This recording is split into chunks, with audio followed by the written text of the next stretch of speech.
Hai, welcome to News Reading Journey. Jadi ini aku mau buat pembukaan novel berikutnya yang aku baca. Sebenarnya aku belum selesai untuk bikin review graphic novel dari Ziggy Zefiana Zabriskie yang judulnya Continuum, karena aku belum membacanya untuk kedua kali atau mungkin ketiga kali. Tapi memang kemarin itu aku udah mulai baca novel berikutnya yang judulnya Boccan, yang sebenarnya harus aku kembalikan itu hari ini, dan rencananya aku bakalan ke Perpus Bung Karno itu nanti setelah maghrib, ya pokoknya malam, karena memang aku pengen menikmati suasana malam di Perpus, karena kan Perpus Bung Karno itu bukanya sampai jam 8.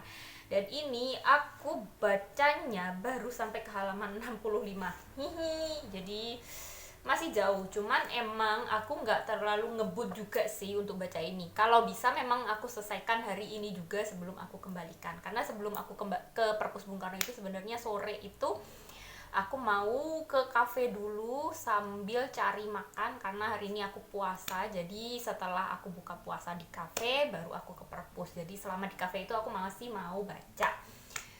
Cuman kalau memang aku belum selesai baca ini nggak masalah, karena aku udah pinjem di Ipusnas, terus juga di Perpus Bung Karno itu ada dua kalau nggak salah, ini 2 eksemplar. Jadi nanti kalau aku kembaliin yang ini aku bisa pinjem yang satunya lagi, asalkan yang satunya itu nggak dipinjem sama orang. Jadi seperti itu. Untuk Boccan sendiri, ini adalah novel modern klasik dari Jepang yang aku juga lupa ini terbit pertama kali itu di tahun berapa. Wait a minute, aku coba lihat di Goodreads. Tahun berapa ya? Oh, tahun 1906. Lebih dari 100 tahun yang lalu. Dan ini menceritakan kisah tentang seorang guru muda yang namanya aku juga nggak tahu siapa, tapi dipanggil sebagai Boccan, yang dia itu pemberontak. Dia itu sangat jujur akan pemikirannya sendiri, dia itu sesuka hati dan pemberontak, yang membuat dia itu punya masalah sama kehidupannya, terutama ketika dia itu mulai menjadi guru matematika di sebuah pedesaan daerah terpencil di sebuah pulau di sekitar selatan Jepang kalau nggak salah. Dan itu adalah story-nya bukan based on true story sih, cuman kayak lingkup kerjanya dan pekerjaannya itu adalah pekerjaan dari si penulis. Si penulis ini dulunya adalah seorang guru bahasa Inggris yang dia itu ditempatkan di sebuah pulau yang bukan miskin juga sih, tapi di sebuah pulau yang itu kayak masih kampung gitu loh. Sedangkan Boccan sendiri dan si penulis sendiri, if I'm not mistaken, itu berasal dari Tokyo. Jadi dia itu kayak merasa tidak cocok dengan sistem yang ada di lingkungannya, terutama di sekolah di mana dia mengajar. Dan waktu aku baca kayak pengantar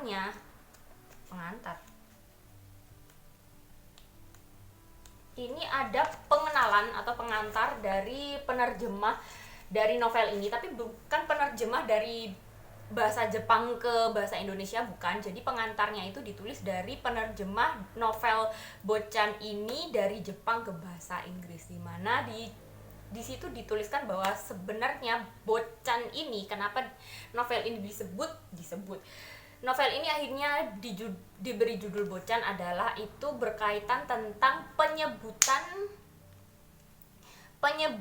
tuan muda di Jepang. Karena si Boccan atau si tokoh utamanya ini, dia itu dipanggil Boccan oleh kayak pembantunya atau pembantu rumah tangganya yang namanya Kyo. Dan Kyo ini sangat menyayangi Boccan, dan Kyo ini menyebut Boccan itu memanggil Boccan ya Boccan.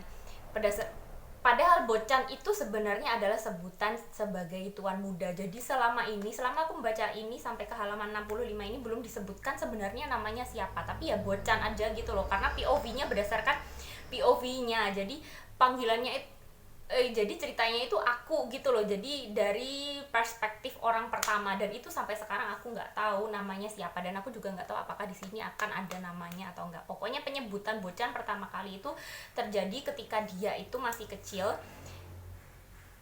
Iya, ketika dia itu masih kecil, dia itu adalah anak kecil yang sangat aktif, sangat pemberontak, sangat tidak bisa diatur, yang membuat dia itu tidak disayangi oleh kedua orang tuanya, karena kedua orang tuanya ini kayak menganggap anak ini berandalan dan kayak udah nggak ada harapan lagi gitu loh. Padahal kan harusnya anak ini dididik dengan lebih baik, bukannya langsung dicap sebagai anak nakal dan jadi kayak anak buangan.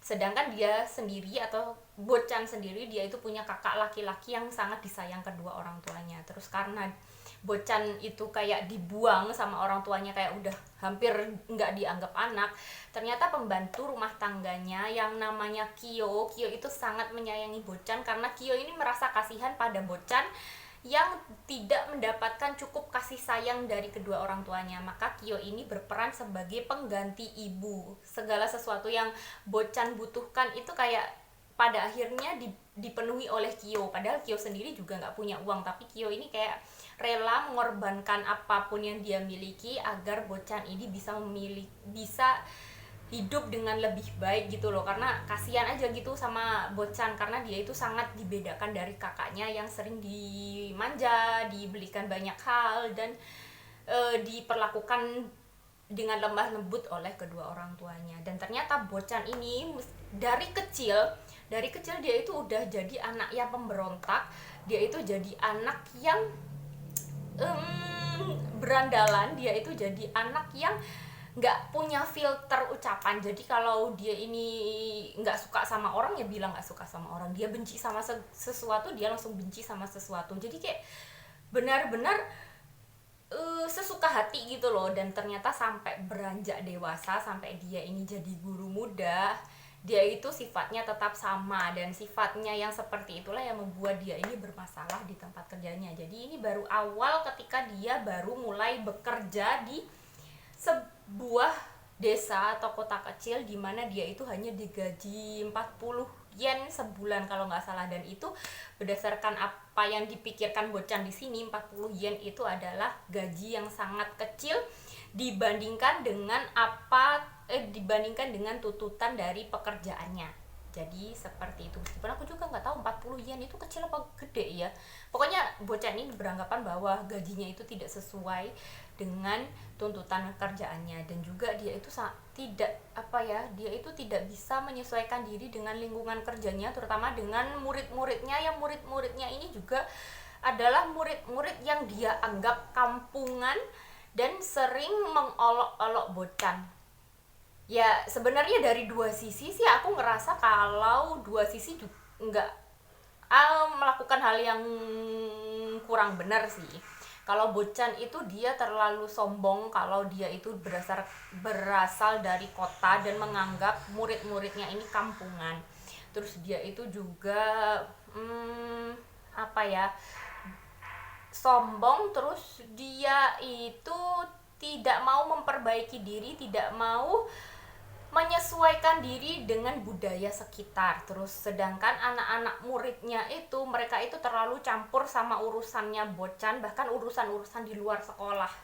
Dari Bocan itu kayak dibuntuti gitu loh sama murid-muridnya, dan itu diolok-olok di sekolah, kayak bikin kayak dibully gitu loh Bocan. Jadi dua sisi ini kayak berbenturan. Jadi sejauh ini sih seperti itu, dan aku nggak tahu juga sih ini kelanjutannya bakalan seperti apa. Jadi untuk hari ini aku mau baca sebanyak mungkin, tapi aku nggak benar-benar nge-push diriku sendiri untuk menyelesaikan ini hari ini. Aku pengen menikmati aja sih. Sejauh ini adalah buku novel klasik Jepang yang masih oke bagiku, masih bisa ku ikuti, masih bisa ku nikmati. Karena sebelumnya itu aku pernah baca novel dari Yasunari Kawabata. Deru Gunung.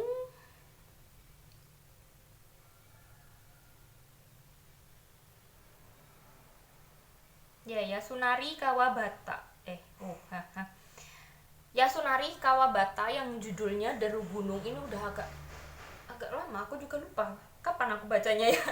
Mungkin sekitar 2 tahunan yang lalu, dan itu novel yang lumayan tua juga, tahun 1954 berdasarkan apa yang aku googling di sini ya.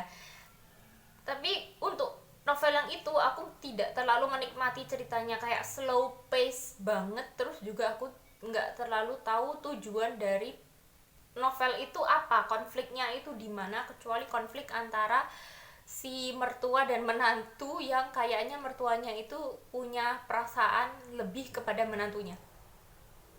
Gitu aja sih. Kalau yang ini aku lebih lebih ngerti gitu loh, jadi aku masih menikmati novel ini dan aku mau membacanya pelan-pelan biar aku lebih paham aja. Kalau aku ngebut aku nanti bakalan lost, jadi seperti itu aja pembukaanku untuk review novel Bochan.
Percayalah, ini adalah take video ketigaku untuk update buku Bochan, novel Bochan yang sedang aku proses baca dari 3 harian yang lalu.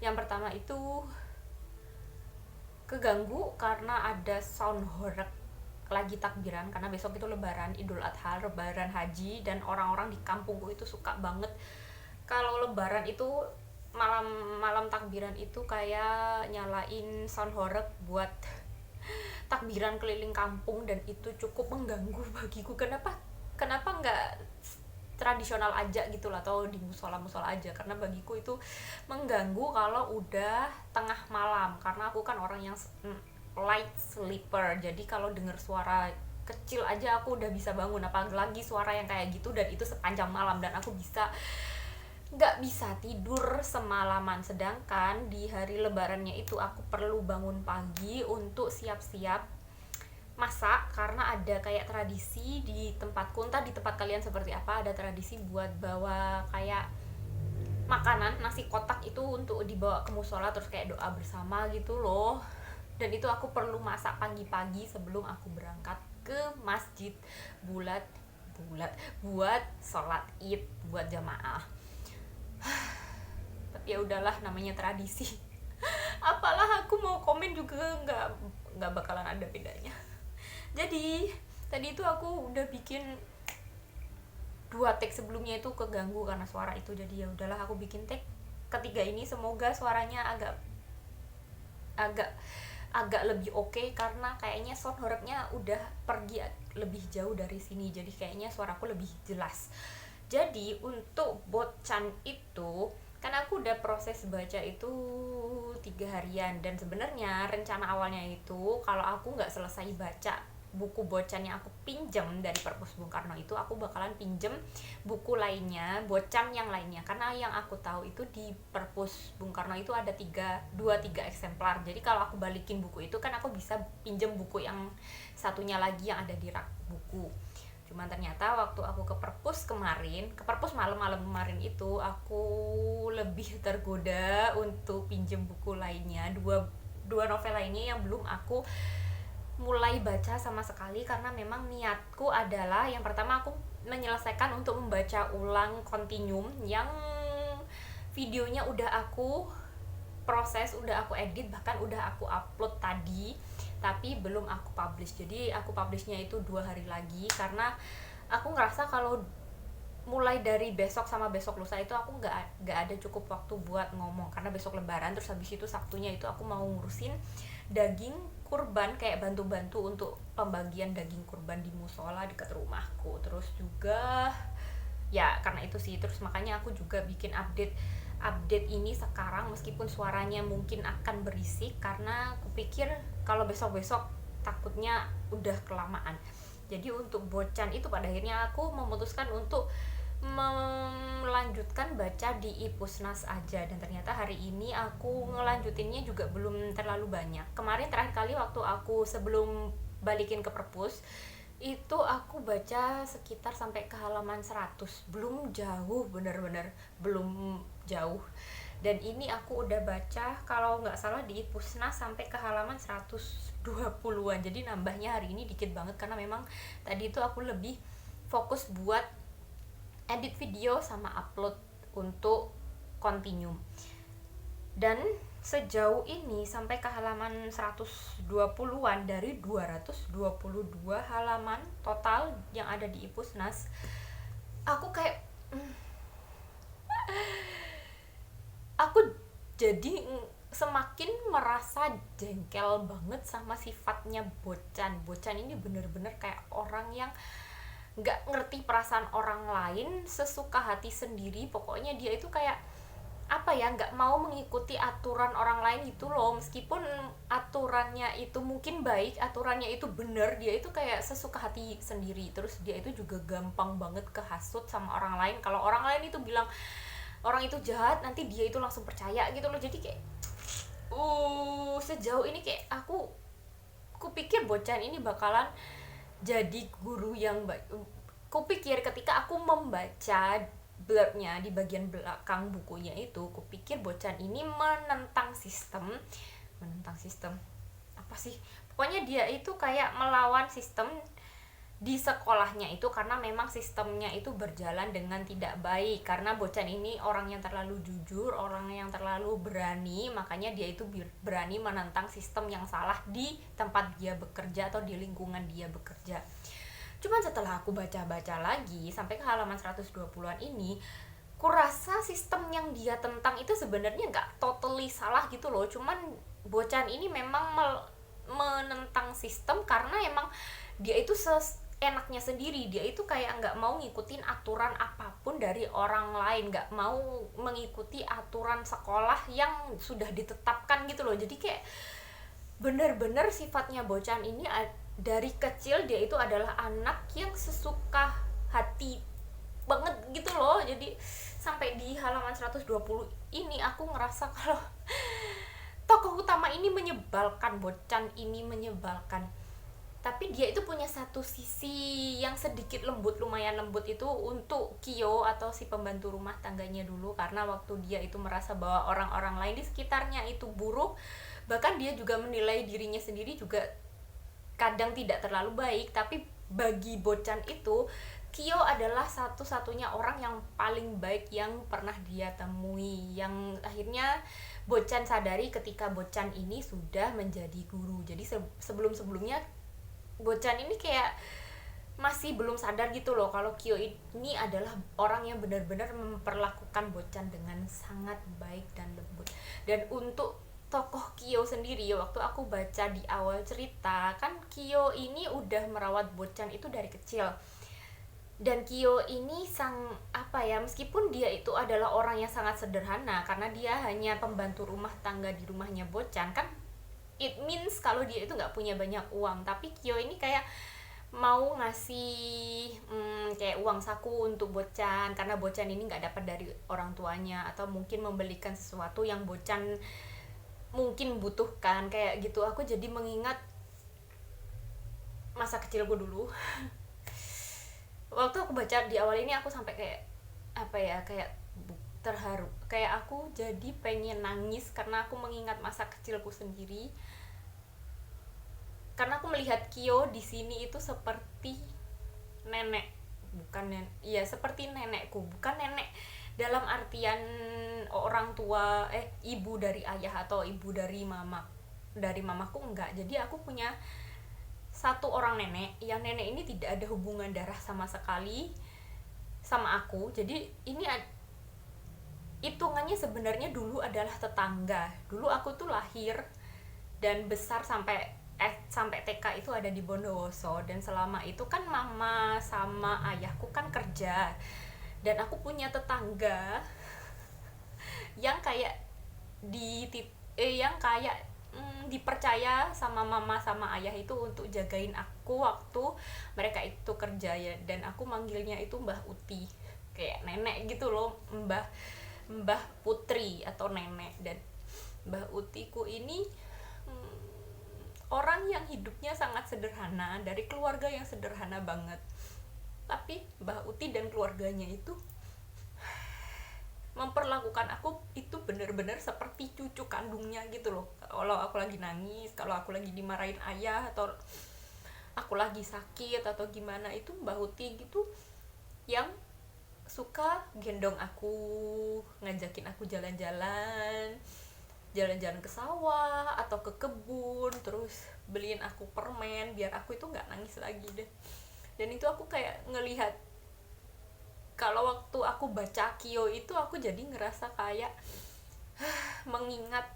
melihat nenekku atau Mbah Utiku yang udah lama banget nggak aku temuin, karena jauh. Sekarang aku di Blitar, Mbah Uti itu ada di Bondowoso, tetap stay di Bondowoso karena memang keluarganya ada di Bondowoso, dan nggak mungkin ikut ke sini karena juga keluarganya nggak ada di sini. Dan aku kalau ke sana itu juga jarang karena jauh kan, aku jadi nangis. Jadi perlakuannya Kyo ke Bocan itu benar-benar mengingatkanku akan nenekku Mbah Uti yang ada di Bondowoso. Ya sedih kan. Jadi sekian, gitu aja sih updateku tentang Bocan. Aku belum selesai baca, mungkin aku bakalan bikin update-nya lagi itu 3 atau 4 hari lagi. Pokoknya setelah aku selesai dengan segala urusanku dan daging kurbanku. Oke, sekian, gitu aja sebelum soundboard-nya kembali lewat di depan rumah. Oh shit. Sesungguhnya aku males banget untuk tampil di depan kamera, cuman masalahnya aku harus bikin review terakhir untuk novel Bocan yang selesai aku baca itu 2 hari yang lalu. Jadi untuk Bocan, kan aku bilang kalau aku itu sebel banget sama sifatnya Bocan, yang dia itu terlalu gampang marah, terlalu gampang terpengaruh, dia itu terlalu jujur sampai mulutnya itu kalau ngomong itu kayak gak ada filter. Itu bisa dianggap sebagai sisi negatif, tapi juga bisa dianggap sebagai sisi positif, karena ternyata setelah aku baca sampai akhir, di sini memang Bocan ini dia ini melawan sistem yang pada awalnya aku pikir bahwa sistem yang dia lawan itu bukan benar-benar bahwa lingkungan di sekitarnya atau di tempat kerjanya atau di tempat dia sekolah atau di tempat dia mengajar itu benar-benar buruk. Enggak, kupikir pada awalnya seperti itu, tapi setelah semakin ke belakang semakin terbukalah bahwa memang ada sistem yang buruk, sistem yang busuk, terutama dari orang-orang tertentu di sekolah itu, yang mereka itu seakan ingin menjatuhkan satu sama lain, kayak mau membuat sekolah itu kayak saling membenci gitu loh, demi keuntungan pihak mereka sendiri. Dan Bocan ini pada awalnya dia itu nggak suka sama semua orang, terus pada akhirnya dia mulai berpihak ke satu sisi, dan untungnya Bocan ini berpihak kepada orang yang benar. Setelah dia pada awalnya terombang-ambing mana yang benar mana yang salah, dia itu pada awalnya gampang ditipu juga sama si orang yang jahat di dalam novel ini. Pada akhirnya dia itu setelah mendengarkan banyak pihak, mendengarkan orang-orang di sekitarnya, dia akhirnya tahu bahwa yang salah itu adalah si orang ini.